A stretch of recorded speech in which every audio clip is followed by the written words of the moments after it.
Баршаңызға ассалаумағалейкум достар, қалдарыңыз қалай? Бүгін таңғы асқа немесе түскі асқа тез дайындалатын бөрек дайындайтын боламыз. Үй жағдайында өте дәмді болып шығады. Сырты хрустящий, іші жұп-жұмсақ болады. Міндетті түрде жасап көріңіздер. Ол үшін бізге теркадан өткізілген сыр, укроп және де картошкадан пюре дайындап аламыз. Тұз, қара бұрыш, сонымен қатар ең бастысы лаваш қажет болады. Міндетті түрде жасап көріңіздер, описанияға жазып қоямын. Осылай қара бұрышымызды, тұзымызды дәміне қарай салатын боламыз.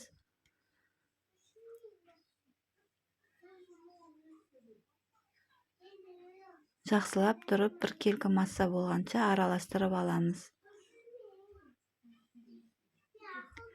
Достар, менің каналыма тіркеліп, лайк басып, комментарий қалдырып қойыңыздар. Видеоларымды соңына дейін көріп, қоңырауша батырмасын басуды ұмытпаңыздар.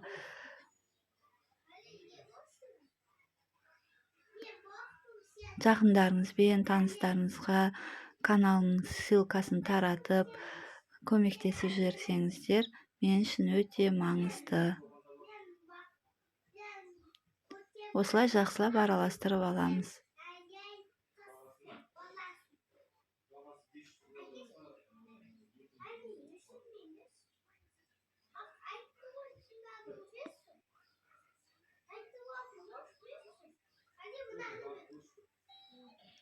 Біздің начинкамыз дайын. Енді фаршымызды 4 бөлікке бөліп алатын боламыз. Осылай ортасынан бір бөлеміз. Екеуін біріктіріп, тағы да ортасынан бөлетін боламыз. Сонда бізде бір лаваштан 4 штук шығады.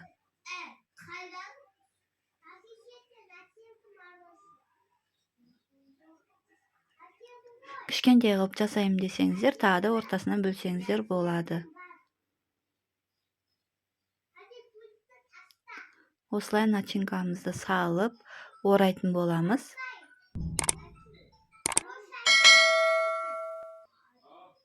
Екі шетін жақсылап жабатын боламыз, өйткені біздің қуырылғанда картошкамыз шығып кетуі мүмкін. Осылай орап болғаннан кейін судың көмегімен осылай бекітіп қоятын боламыз, жағып.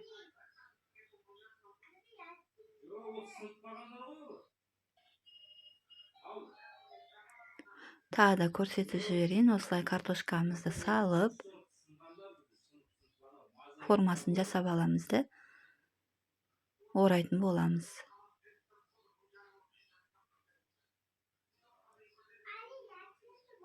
Міндетті түрде жасап көріңіздер, достар. Өте дәмді болып шығады.